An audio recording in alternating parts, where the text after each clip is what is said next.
Армысыздар. Ел-Кезет ақпараттық танымдық порталының домбыра үйрену сабағының келесі бөлімін бастаймыз. Мен өзімді таныстырып кетейін. Ардаби Мәулетұлы, күйші, зерттеуші, өнертану PhD докторы. Бұл сабағымызда сіздерге Дәулеткерейдің Көроғлы деген күйін ұсынбақпыз. Бұл күйді халықтың жүрегінен кең орын алған мына домбыра үйренем деген талаптанушылардың бірден назарын аударатын, олардың да көкірегіне сіңген сондай күй. Сондықтан сіздердің үйренулеріңізге, көкейлеріңізде болғаннан кейін үйренулеріңізге тез септігі тиеді ғой деген ниетпен осы күйді ұсынып отырмыз.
Міне сіздердің тыңдағандарыңыз Дәулеткерейдің күйі Көроғлы.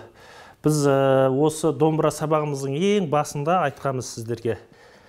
Пернелер туралы, домбыраның құрылысы туралы айтқан кезде, мынау түркімен перне деп аталады, немесе қазақша перне байлау әдісі бойынша жеткен зерттеулерде бұл оғыз перне деп айтылады. Мына перне сирек орындалатын күйлерде кездеседі дегенбіз. Дәл осы біз тартып отырған Дәулеткерейдің Көроғлы күйінде байқап отырсыздар, міне осы перне кеңінен пайдаланылады. Көрдіңіздер ме? Мінекей, осы ерекшелікті айтып кетейін. Дәулеткерейдің Көроғлы көріп отырсыздар, өте тамаша күй. Бұл күйді керемет орындаған күйшілер, күйші ағаларымыз Ырысбай Ғабдиев, Қаршыға Ахмедияров, Айгүл Үлкенбаева сияқты аға апаларымыз керемет өзінің деңгейінде орындаған. Енді бұл күйдің бастап тартқан кезде, мына жерде мінекей. Деп мына бір төмен екі жоғары қағысты алатын, міне.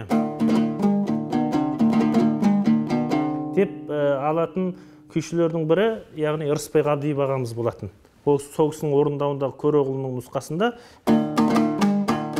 бір төмен екі жоғары қағыс. Ал музыкалық оқу орындарында пайдаланып жүрген ноталардағы басқа күйшілердің орындауында бұл былай тартылады.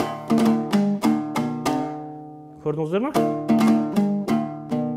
Бір төмен, үш төмен қағыс алынады. Көрдіңіздер ме?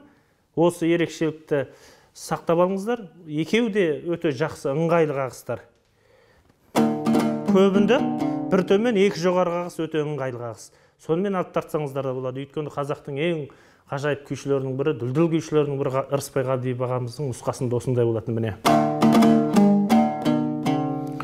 көріп отырсыздар, міне күй осылай басталады деген кезде мына 4-ші саусақ 5-ші перненің астында, үстінде 3-ші саусақ басып тұрады, міне қос саусақпен алынады деген кезде жаңағы түркімен пернемен 3-ші перненің үстінде 3-ші саусақпен қағыс өзгеріп отырады. Дан та та та та та та та та та та та та та та та та деген байқап отырсыздар мен. Дан та та та та та та та тага тага тага тага та деген қағыс бар. Осы қағыс жиі қолданылады. Көрдіңіздер ғой міне. Өнінген және бір ерекшелік бұл күйді айтатын. Жаңағы біркелкі орысша ровно дейді ғой, ровно қағыспен алынбайды бұл. Бұл кішкене мына оң қолдың қағысы сүйретіліп алынған әдемі болады. Байқап отырсаңыздар, мінекей. Міне көріп отырсыздар, бас буында осындай бір төмен екі жоғары қағыс, немесе үш төмен қағыспен міне.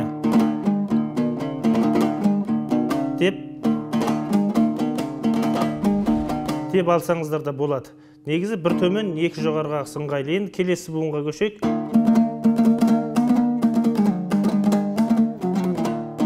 Көрдіңіздер ғой. Деген кезде 4-ші саусақпен жылжимыз міне. Емес, мына саусақпен емес, 4-ші саусақпен жылжимыз міне.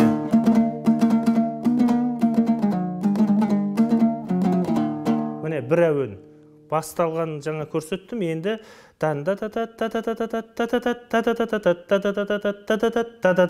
деген бір әуен мінекей.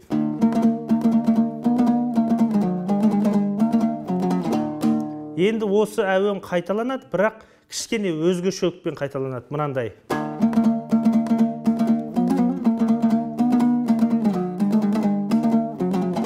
Көрдіңіздер ме? Бірдей, бірақ мына жерде бір буын қосылып отыр, мынандай.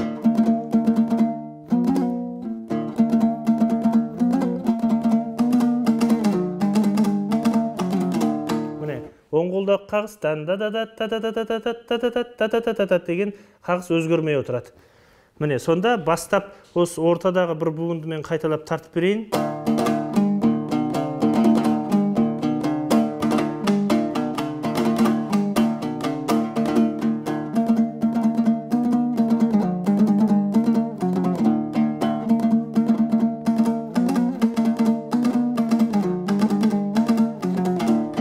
Енді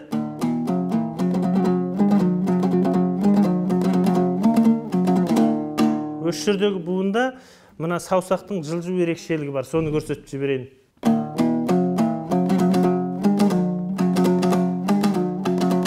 Міне осындай ерекшелік бар, көрдіңіздер ме? Та-та-та-та-та-та-та-та-та-та-та-та-та-та-таң деген қағыс бар, міне ақырын тартып көрсетейін.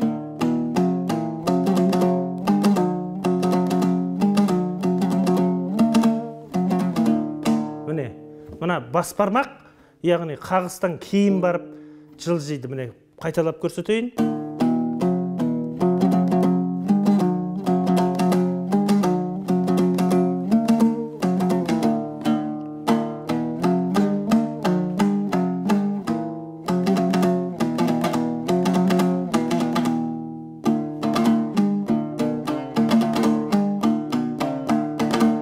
Міне басқы негізгі басқы буында күй басталып, осы бас буында, орта буында тартылатын негізгі әуен аяқталды.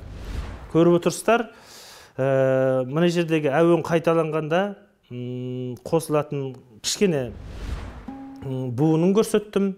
Сосын мына жердегі мына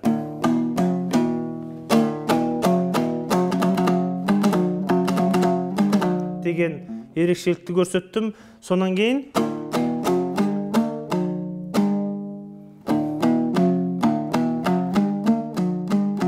деген кезде де мінекей көрдіңіздер ме?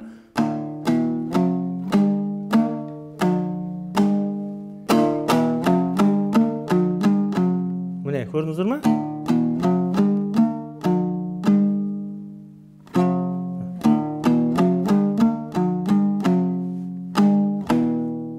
Төртінші саусақ, екінші саусақ өте алма кезек, яғни қарап отырған адамды шатыстыруы мүмкін. Мінекей қарап отырыңыздар.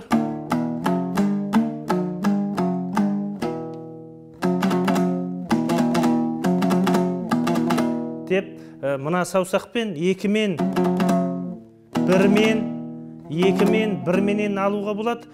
Я болмаса үшпен, төртінші саусақ, мына төртінші саусақ астында, үшінші саусақ үстіде, бірінші саусақ астында бас бармақпенен былай алуға да болады. Деп алуға да болады. Негізі әдемі фаршылақтар, дыбыстық безендірулерді алу үшін былай алған дұрыс.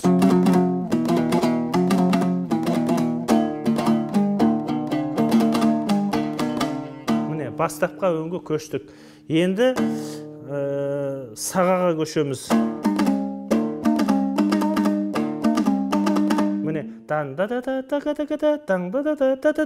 көрдіңіздер ғой, міне. Яғни бұл 1, 2, 3, 4, 5-ші нүктенің 5-ші нүктеден кейінгі дыбыстан басталып алынады. Бірінші қағыс бос шекте болады, ешқандай перне басылмайды. Екінші қағыс қаламыз. Мінекей. Кейде үсті басылып алынады, кейде бейтіп астыңғы шекпен ғана басып алуға да болады, міне. Көрдіңіздер ме, міне? Енді сол 4-ші саусақ басып тұрған жерге 2-ші саусақпен ауысамыз, міне. Үстінде бас бармақ.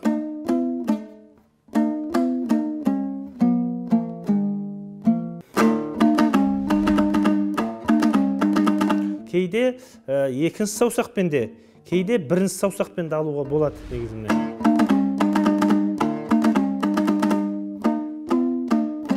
Не?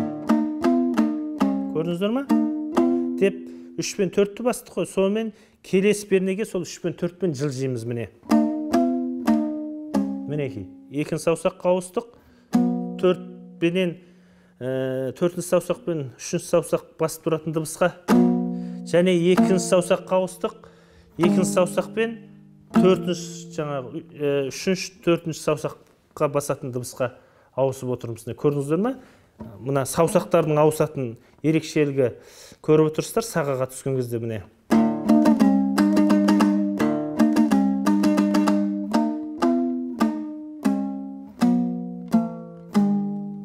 Міне, көрдіңіздер ғой. Сонда, яғни, мына 3-ші, 4-ші саусақ үстіде 3-ші саусақ басылатын перне, міне.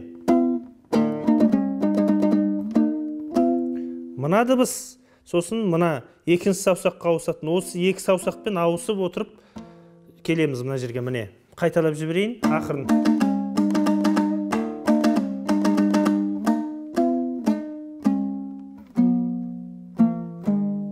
Мінекей, көрдіңіздер ғой. Енді бастапқа өңге көшеміз, алдындағы.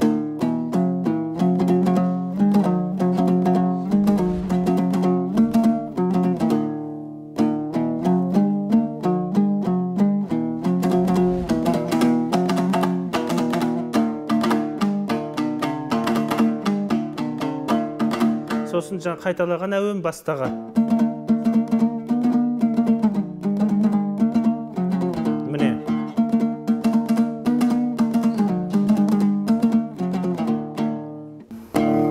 Сонда міне бірінші сағадан шыққанда жаңағы саусақтардың қалай ауысатын ерекшелігін көрдіңіздер.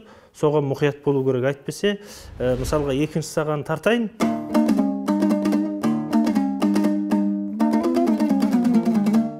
Бірінші сағада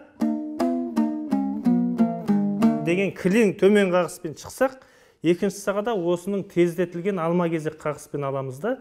Сол кезде мына перне дыбыстардың саусақтардың ауысуы дұрыс болмаса, егерде тездетіп шыққан кезде домбырашының саусағы пернеден жаңылып қалуы мүмкін. Сондықтан өте мұқият алу керек та. Мысалға міне бірінші сағада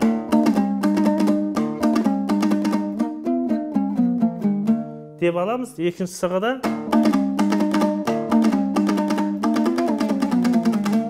көрдіңіздер ме? Тездетіп алынады. Сол кезде саусақтың рет тәртібі өте рөл ойнайды. Соң қалған қайталанатын буындар жаңағы күйдің толық фактурасынан қарасаңыздар, сол қайталанатын әуендер міне.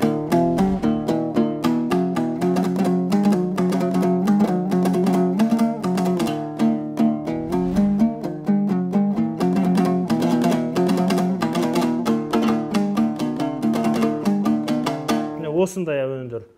Сондықтан Дәулеткерейдің Көроғлы күйіндегі ең басты мән беретін оң қолдағы қағыстар, яғни төмен қағыстар, сосын бір төмен, екі жоғары қағыс. Сол қолда жаңағы ең бір қиын әдістері ескеретін, жаңағы саусақтардың рет тәртібі ауысып отыратын мынандай. Соған мән беруіміз керек. Көрсеттім, кіші сағада қалай, үлкен сағада қалай екен. Ал енді перне басудағы ерекшелік біркелкі. Бұл сабағымызда Дәулеткерейдің Көроғлы күйін назарларыңызға ұсындық. Оң қол, сол қолдағы перне басу қағыс әдістерін үйреттік. Қазақтың әрбір шаңырағында қоңыр күйдің әуені кетпесін ағайын.